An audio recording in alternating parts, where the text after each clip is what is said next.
Peygamberimiz uluklaştıran hadisler aytib hadisni boshqalar uzatdi. Bu yerda Makronning surati joylaganida bitta foyda yo'q. Andan ko'ra Peygamber sallallohu alayhi vasallamdan Peygamber ulug'lagan uzatdi. Peygamberimizning ömür bayanlığı, Peygamberimizning sünnetini tanışkan uzaksi. Ve aytarım, fıstıkta sattağılar. Biz degen kurtun ümitmiz. Peygamberimiz sallallahu aleyhi ve sellem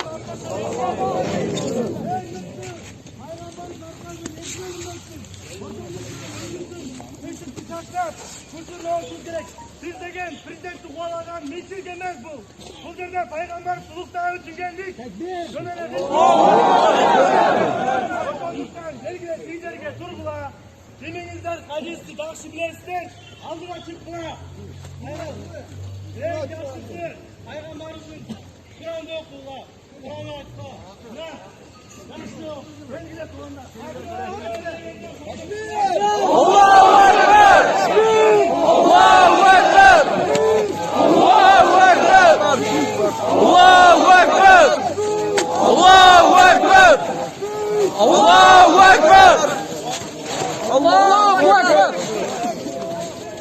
Allahu Ekber! Allahu Ekber! Allahu Ekber! Allahu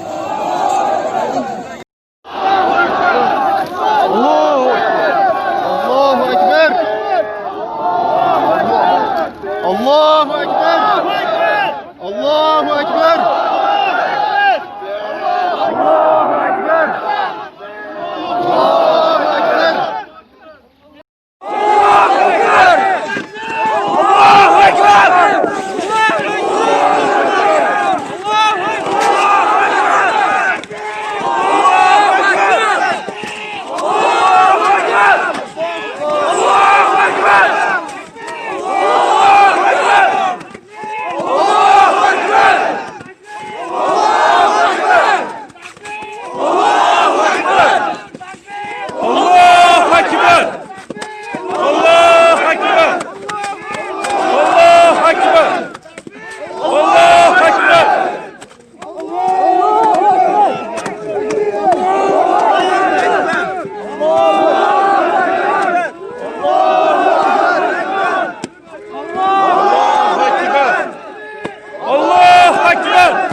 Suratlar, tepeler var. Suratlar.